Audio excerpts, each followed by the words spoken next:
Assalamu alaikum wa rahmatullahi wa barakatuh. Blessings to all of you. When we look at our existence, we always come across numbers. And as a matter of fact, the whole existence is a mathematical wonder world. And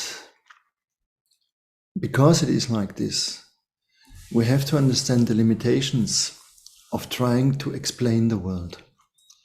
You see, even so, it's all mathematically, but there are things in mathematical, for example, they are mathematically impossible.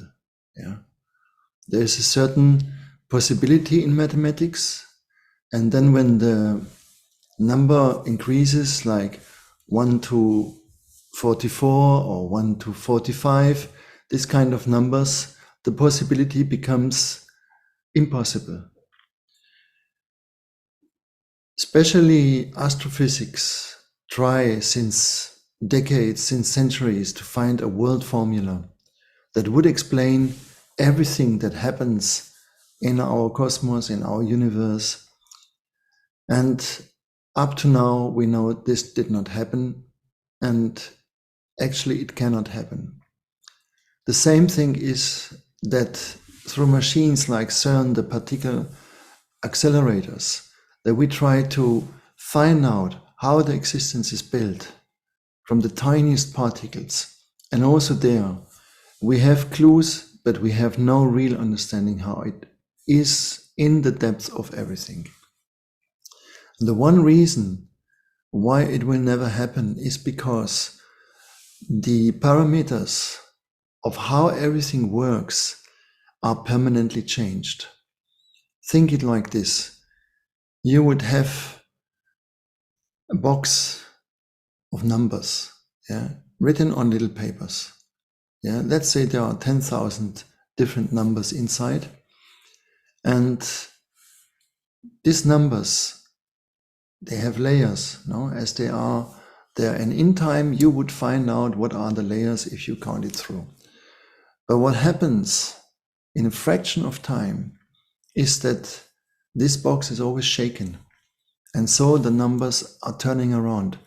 But in the divine mathematics, the numbers will never become chaotic or entropic in the sense that there is no control over it. There is this incredible intelligence over it that can encrypt itself, that encrypts its own secret. And this secret cannot be decrypted. Not by our mind, not by science. This cannot be decrypted like that. So to understand the universe, you have first of all give up the idea that you will be able to explain everything to yourself by scientific observation or by analysis. It's not going to happen. And our own life is the same way. It is shaken, we are shaken, and so our own mathematics changes. Some big pillars, they stay.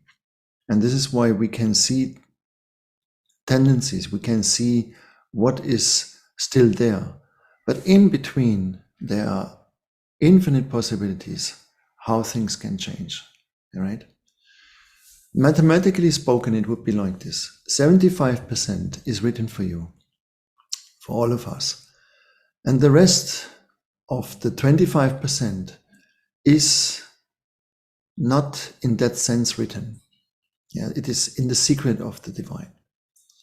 So it can change in every moment. A saint can fall down, a sinner can raise up.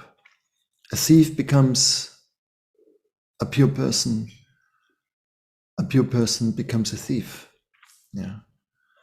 And this is why in Sufism there is one aspect of the divine that the tradition is very aware on it, and this is exactly this uncalculatable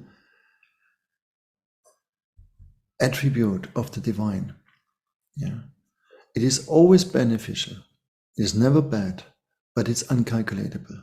Yeah, and that gives us this what we say in German, we call it Ehrfurcht. This is a kind of fear, kind of respectful fear, yeah, that you should have towards the divine.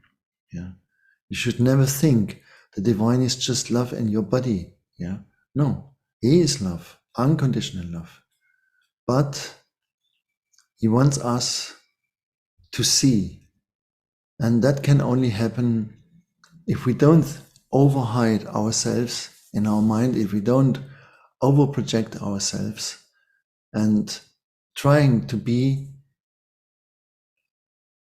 higher, to be always higher than the divine, trying to explain the divine why it is not understanding us, why is our life not going as it should be, right? So for this reason, we practice these prostrations, because what happens when we prostrate is not only an energetic point that our heart energy flies to our head. Yeah, you have that also in yoga positions. That's why the revert positions in yoga are so healthy and so valuable. Yeah. But what happens is that you get a new information, because it says, heaven and earth cannot contain me, but the heart of a true believer does. Yeah.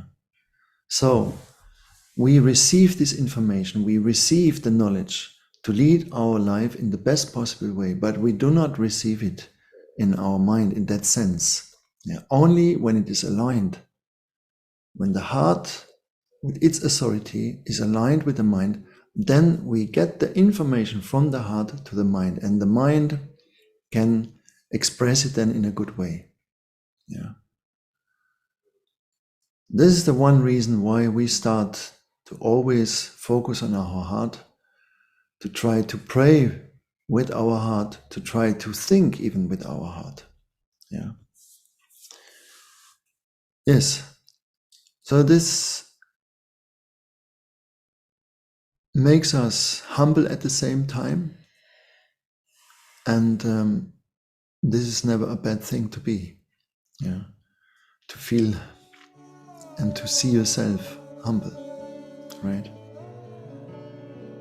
Thank you very much.